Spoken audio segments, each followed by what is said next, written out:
Hey everyone, today we'll dive into Neville Goddard's timeless classic, Feeling is the Secret, originally published in 1944.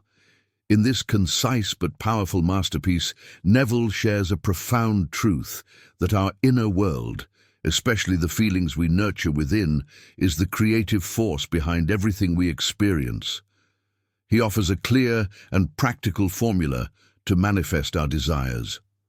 Neville invites us to awaken to the divine power of imagination and emotion, revealing that our state of consciousness gradually creates our reality. So, let's dive in. Feeling is the Secret by Neville Goddard, presented by Wisdom Matrix 1111. Of making many books, there is no end. Ecclesiastes 12:12.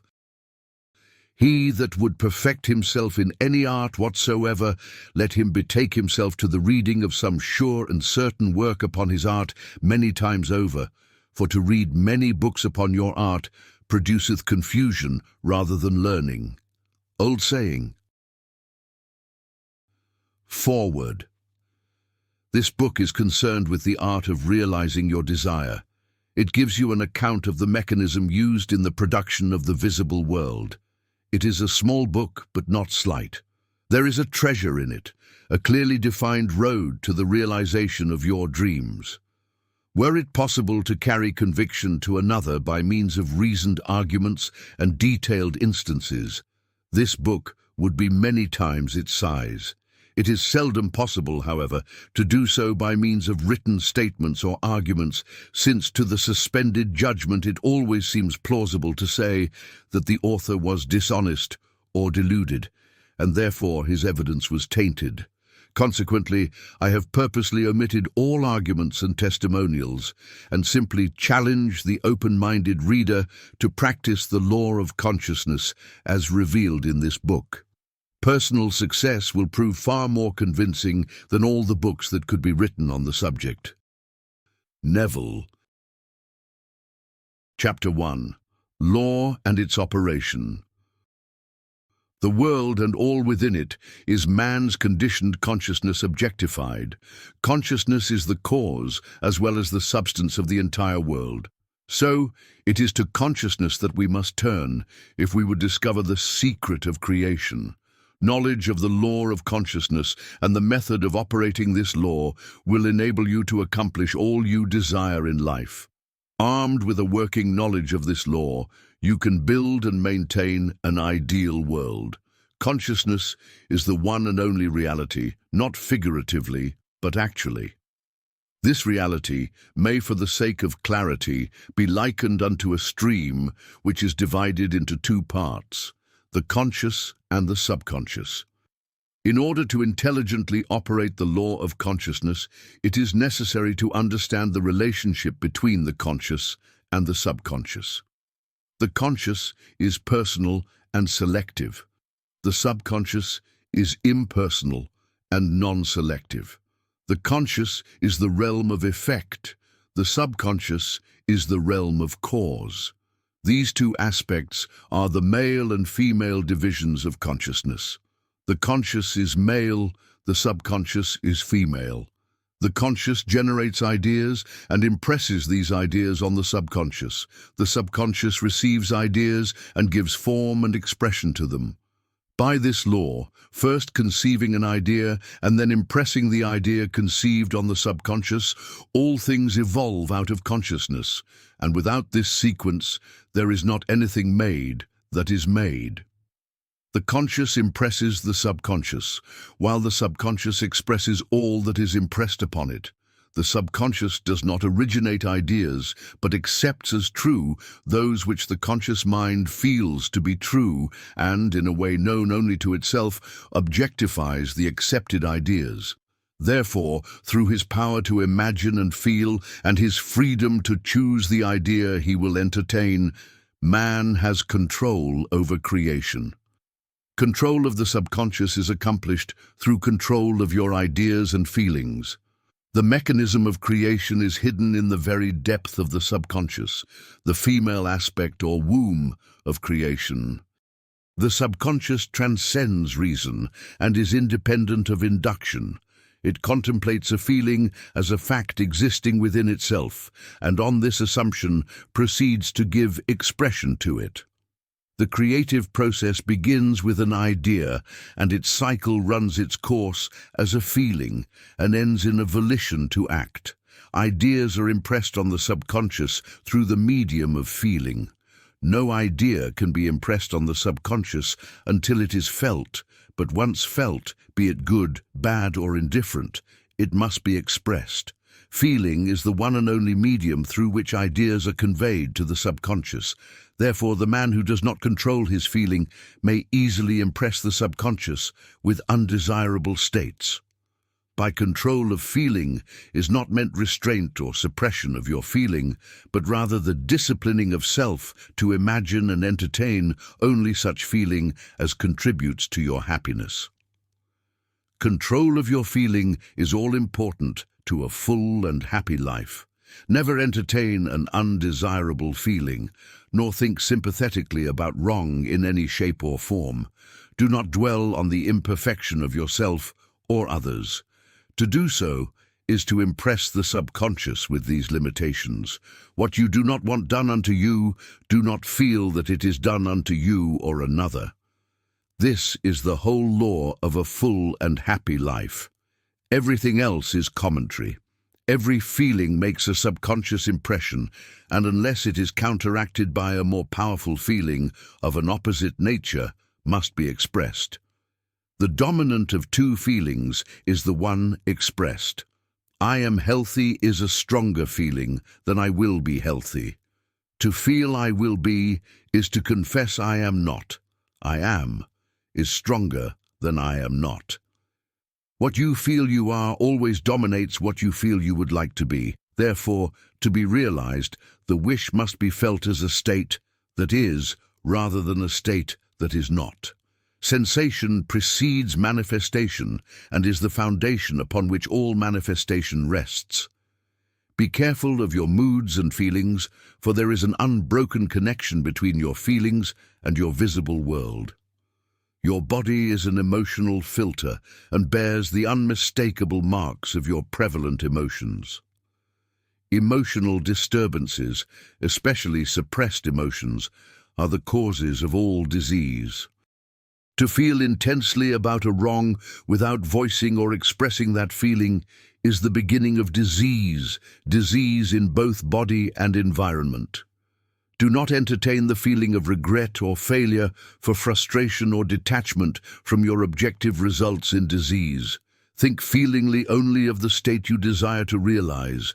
Feeling the reality of the state sought and living and acting on that conviction is the way of all seeming miracles. All changes of expression are brought about through a change of feeling. A change of feeling is a change of destiny. All creation occurs in the domain of the subconscious. What you must acquire, then, is a reflective control of the operation of the subconscious, that is, control of your ideas and feelings. Chance or accident is not responsible for the things that happen to you, nor is predestined fate the author of your fortune or misfortune.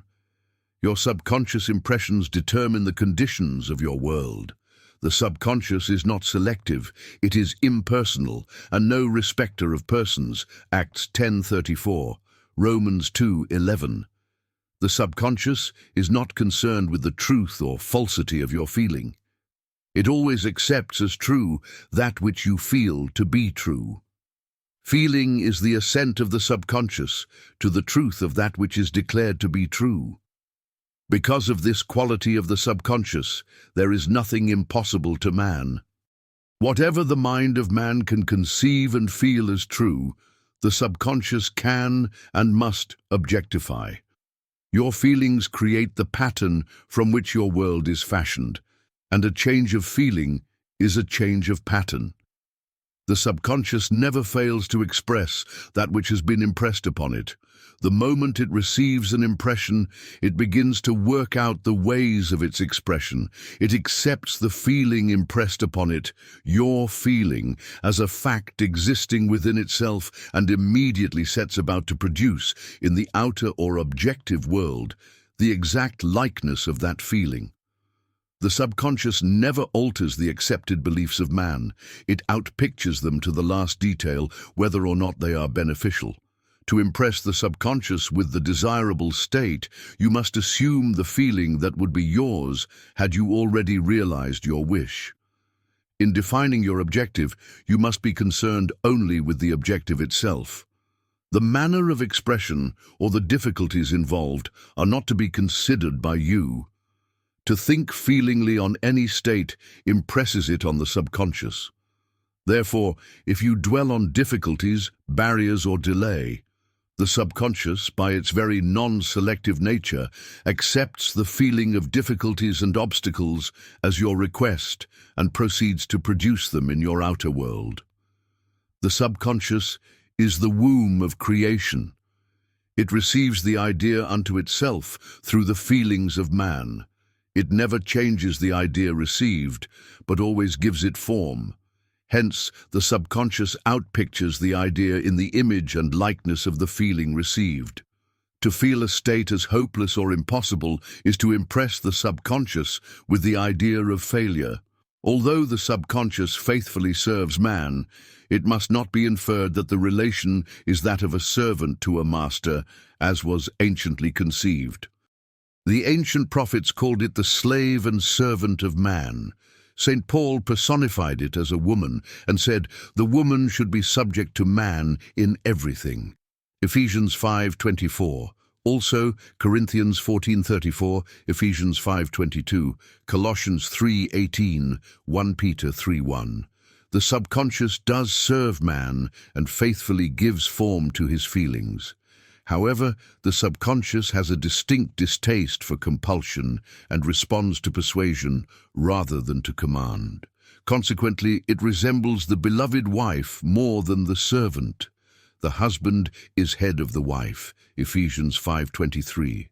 May not be true of man and woman in their earthly relationship, but it is true of the conscious and the subconscious, or the male and female aspects of consciousness.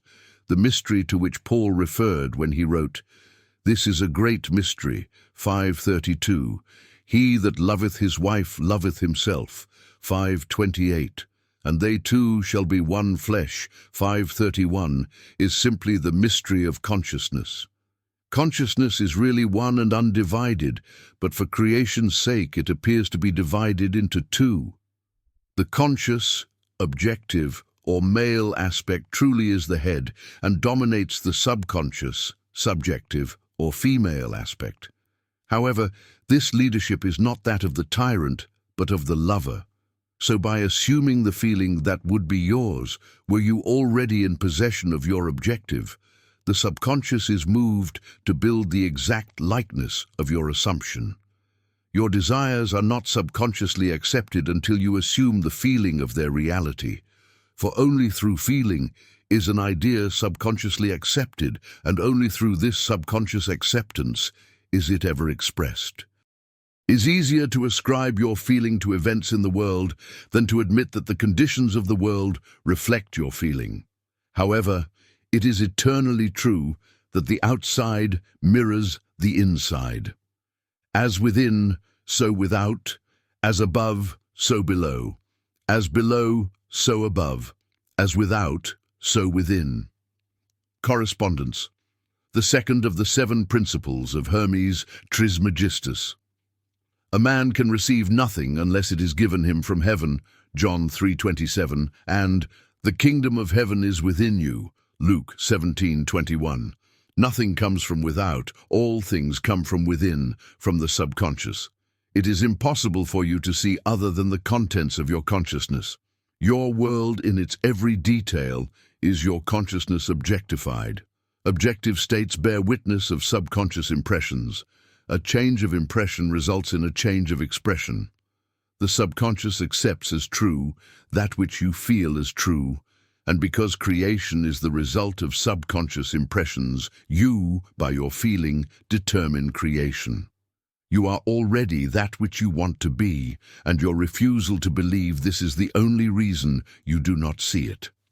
To seek on the outside for that which you do not feel you are is to seek in vain, for we never find that which we want, we find only that which we are.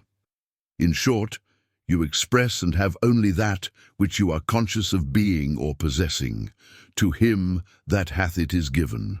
Matthew 13:12, 25:29, Mark 4:25, Luke 8:18, 19:26. Denying the evidence of the senses and appropriating the feeling of the wish fulfilled is the way to the realization of your desire. Mastery of self-control of your thoughts and feelings is your highest achievement. However, until perfect self-control is attained, so that, in spite of appearances, you feel all that you want to feel, use sleep and prayer to aid you in realizing your desired states. These are the two gateways into the subconscious. Chapter 2. Sleep. Sleep, the life that occupies 1/3 of our stay on earth, is the natural door into the subconscious. So, it is with sleep that we are now concerned. The conscious 2/3 of our life on earth is measured by the degree of attention we give sleep. Our understanding of and delight in what sleep has to bestow will cause us night after night to set out for it as though we were keeping an appointment with a lover. In a dream, in a vision of the night, when deep sleep falleth upon men, in slumbering upon the bed, then he openeth the ears of men, and sealeth their instruction. Job 33. It is in sleep and in prayer, a state akin to sleep, that man enters the subconscious to make his impressions and receive his instructions. In these states, the conscious and subconscious are creatively joined. The male and female become one flesh. Sleep is the time when the male or conscious mind turns from the world of sense to seek its lover or subconscious self. The subconscious, unlike the woman of the world who marries her husband to change him, has no desire to change the conscious waking state, but loves it as it is and faithfully reproduces its likeness in the outer world of form. The conditions and events of your life are your children formed from the molds of your subconscious impressions in sleep. They are made in the image and likeness of your innermost feeling, that they may reveal you to yourself. As in heaven, so on earth. Matthew 6:10, Luke 11:2. As in the subconscious, so on earth. Whatever you have in consciousness as you go to sleep is the measure of your expression in the waking 2/3 of your life on earth. Nothing stops you from realizing your objective, save your failure to feel that you are already that which you wish to be, or that you are already in possession of the thing sought. Your subconscious gives form to your desires only when you feel your wish fulfilled. The unconsciousness of sleep is the normal state of the subconscious, because all things come from within yourself, and your conception of yourself determines that which comes. You should always feel the wish fulfilled before you drop off to sleep. You never draw out of the deep of yourself that which you want. You always draw that which you are, and you are that which you feel yourself to be, as well as that which you feel as true of others. To be realized, then, the wish must be resolved into the feeling of being or having or witnessing the state sought. This is accomplished by assuming the feeling of the wish fulfilled, the feeling which comes in response to the question, how would I feel were my wish realized? Is the feeling which should monopolize and immobilize your attention as you relax into sleep. You must be in the consciousness of being or having that which you want to be or to have before you drop off to sleep. Once asleep, man has no freedom of choice. His entire slumber is dominated by his last waking concept of self. It follows, therefore, that he should always assume the feeling of accomplishment and satisfaction before he tires in sleep. Come before me with singing and thanksgiving, Psalm 95 verse 2. Enter into his gates with thanksgiving and into his courts with praise, Psalm 104. Your mood prior to sleep defines your state of consciousness as you enter into the presence of your everlasting lover, the subconscious. She sees you exactly as you feel yourself to be. If, as you prepare for sleep, you assume and maintain the consciousness of success by feeling, I am successful, you must be successful. Lie flat on your back with your head on a level with your body. Feel as you would were you in possession of your wish, and quietly relax into unconsciousness. He that keepeth Israel shall neither slumber nor sleep, Psalm 121:4. Nevertheless, he giveth his beloved sleep, Psalm 127:2. The subconscious never sleeps. Sleep is the door through which the conscious waking mind passes to be creatively joined to the subconscious. Sleep conceals the creative act, while the objective world reveals it. In sleep, man impresses the subconscious with his conception of himself. What more beautiful description of this romance of the conscious and subconscious is there than that told in the Song of Solomon? By night on my bed, I sought him whom my soul loveth, 3:1. I found him whom my soul loveth. I held him, and I not let him go, until I had brought him into my mother's house, and into the chamber of her that conceived me, 3-4. Preparing to sleep, you feel yourself into the state of the answered wish, and then relax into unconsciousness. Your realized wish is he whom you seek. By night on your bed, you seek the feeling of the wish fulfilled, that you may take it with you into the chamber of her that conceived you, into sleep, or the subconscious which gave you form, that this wish also may be given expression. This is the way to discover and conduct your wishes into the subconscious. Feel yourself in the state of the realized wish and quietly drop off to sleep. Night after night, you should assume the feeling of being, having, and witnessing that which you seek to be, possess, and see manifested. Never go to sleep feeling discouraged or dissatisfied. Never sleep in the consciousness of failure. Your subconscious, whose natural state is sleep, sees you as you believe yourself to be, and whether it be good, bad, or indifferent, the subconscious will faithfully embody your belief. As you feel, so do you impress her, and she, the perfect lover, gives form to these impressions and outpictures them as the children of her beloved. Thou art all fair, my love, there is no spot in thee, Song of Solomon 4:7, is the attitude of mind to adopt before dropping off to sleep. Disregard appearances and feel that things are as you wish them to be, for he calleth things that are not seen as though they were, and the unseen becomes seen. Approximately Romans 4:17. To assume the feeling of satisfaction is to call conditions into being which will mirror satisfaction. Signs follow, they do not precede. Proof that you are will follow the consciousness that you are. It will not precede it. You are an eternal dreamer, dreaming non-eternal dreams. Your dreams take form as you assume the feeling of their reality. Do not limit yourself to the past. Knowing that nothing is impossible to consciousness, begin to imagine states beyond the experiences of the past. Whatever the mind of man can imagine, man can realize. All objective, visible states were first subjective, invisible states, and you called them into visible by assuming the feeling of their reality. The creative process is first imagining and then believing the state imagined. Always imagine and expect the best. The world cannot change until you change your conception of it. As within, so without. Nations, as well as people, are only what you believe them to be. No matter what the problem is, no matter where it is, no matter whom it concerns, you have no one to change but yourself, and you have neither opponent nor helper in bringing about the change within yourself. You have nothing to do but convince yourself of the truth of that which you desire to see manifested.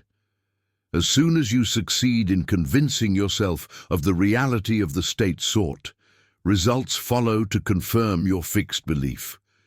You never suggest to another the state which you desire to see him express. Instead, you convince yourself that he is already that which you desire him to be. Realization of your wish is accomplished by assuming the feeling of the wish fulfilled.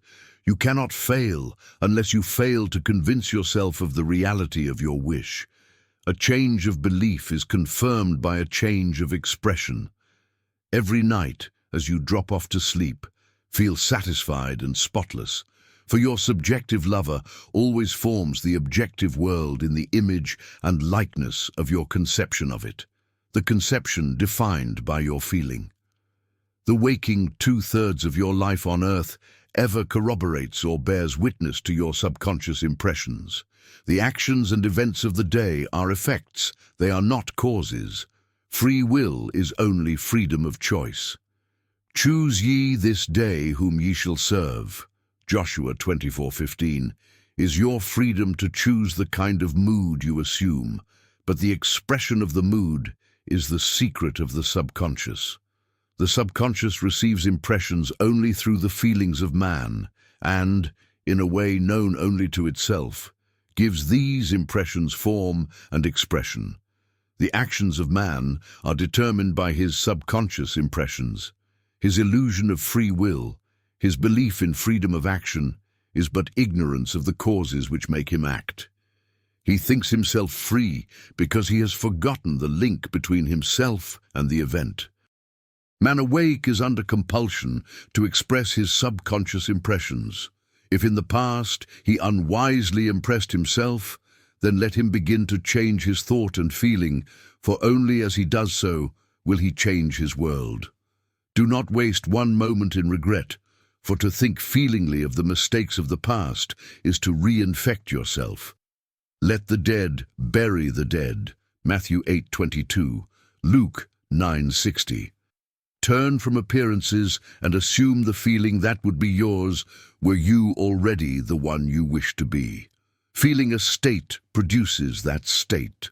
The part you play on the world stage is determined by your conception of yourself. By feeling your wish fulfilled and quietly relaxing into sleep, you cast yourself in a star role to be played on earth tomorrow, and, while asleep, you are rehearsed and instructed in your part. The acceptance of the end automatically wills the means of realization. Make no mistake about this.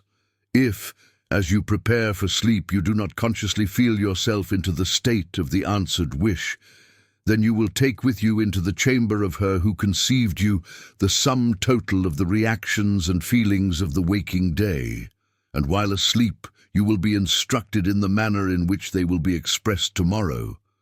You will rise believing that you are a free agent, not realizing that every action and event of the day is predetermined by your concept of self as you fell asleep.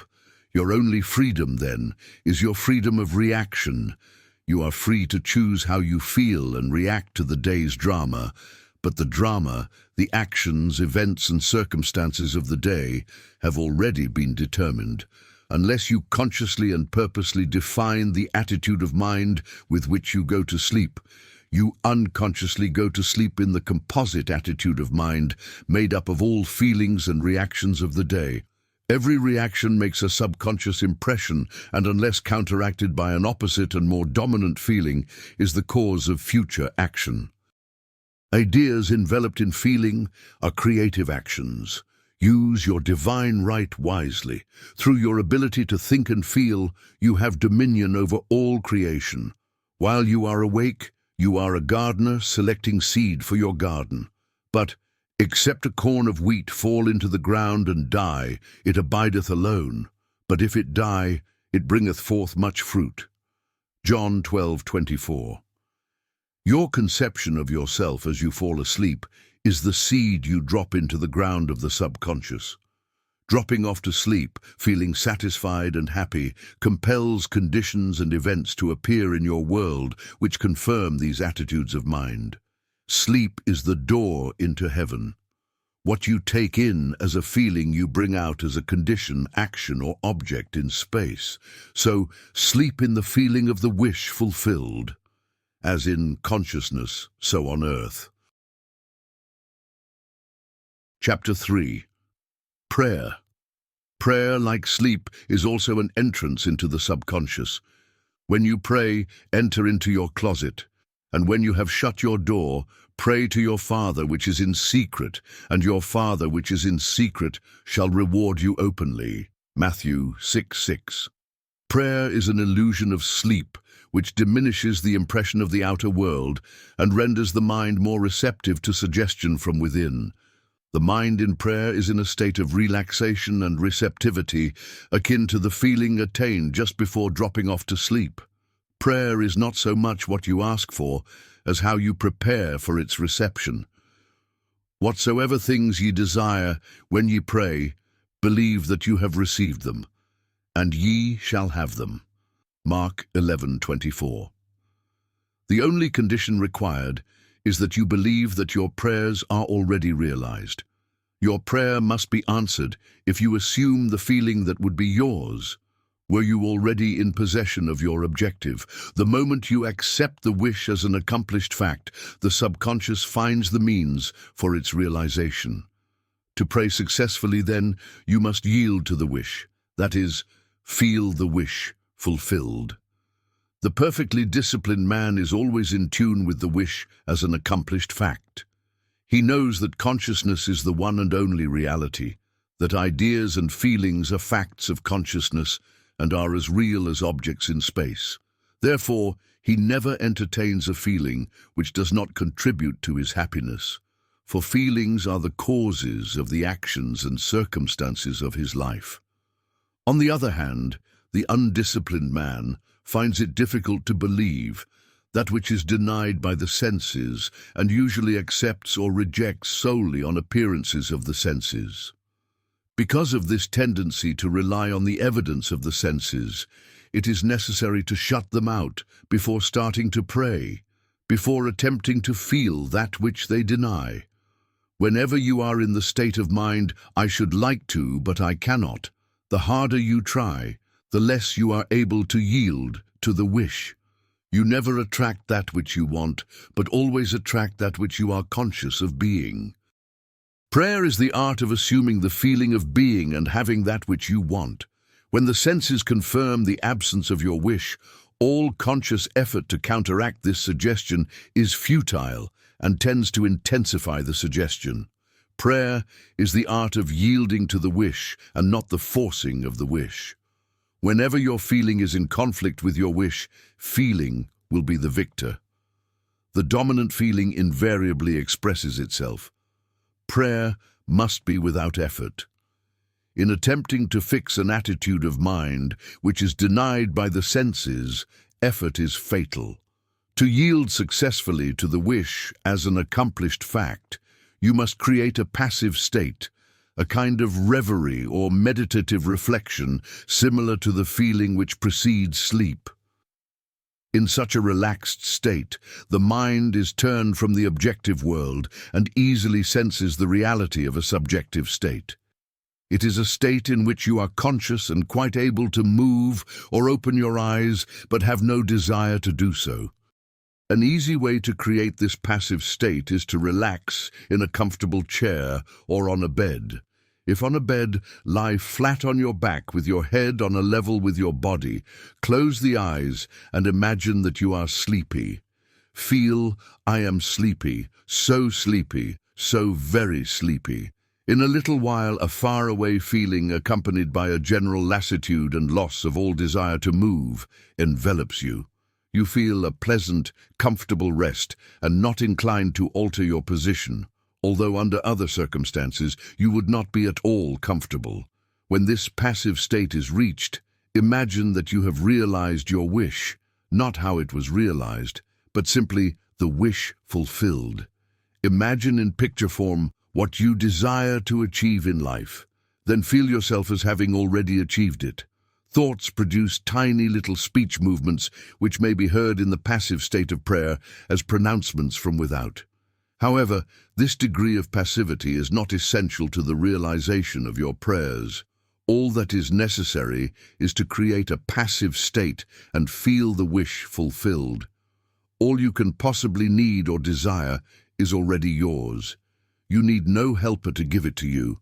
It is yours now. Call your desires into being by imagining and feeling your wish fulfilled. As the end is accepted, you become totally indifferent as to possible failure, for acceptance of the end wills the means to that end. When you emerge from the moment of prayer, it is as though you were shown the happy and successful end of a play, although you were not shown how that end was achieved. However, having witnessed the end, regardless of any anticlimactic sequence, you remain calm and secure in the knowledge that the end has been perfectly defined. Chapter 4. Spirit Feeling. Not by might nor by power, but by my Spirit, saith the Lord of hosts, Zechariah 4:6. Get into the spirit of the state desired by assuming the feeling that would be yours, were you already the one you want to be. As you capture the feeling of the state sought, you are relieved of all effort to make it so, for it is already so. There is a definite feeling associated with every idea in the mind of man. Capture the feeling associated with your realized wish by assuming the feeling that would be yours were you already in possession of the thing you desire, and your wish will objectify itself. Faith is feeling. According to your faith, feeling be it unto you. Matthew 9:29. You never attract that which you want, but always that which you are. As a man is, so does he see. To him that hath it shall be given, and to him that hath not it shall be taken away. Matthew 13:12, 25:29, Mark 4:25, Luke 8:18, 19:26. That which you feel yourself to be you are, and you are given that which you are. So assume the feeling that would be yours were you already in possession of your wish, and your wish must be realized. So God created man in his own image. In the image of God created he him. Genesis 1:27. Let this mind be in you which was also in Christ Jesus, who being in the form of God, thought it not robbery to be equal with God. Philippians 2:5, 6. You are that which you believe yourself to be.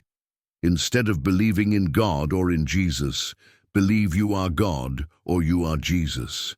He that believeth on me, the works that I do shall he do also. John 14:12 should be, he that believes as I believe, the works that I do shall he do also. Jesus found it not strange to do the works of God, because he believed himself to be God. I and my Father are one. John 10:30. It is natural to do the works of the one you believe yourself to be. So, live in the feeling of being the one you want to be, and that you shall be. When a man believes in the value of the advice given him and applies it, he establishes within himself the reality of success.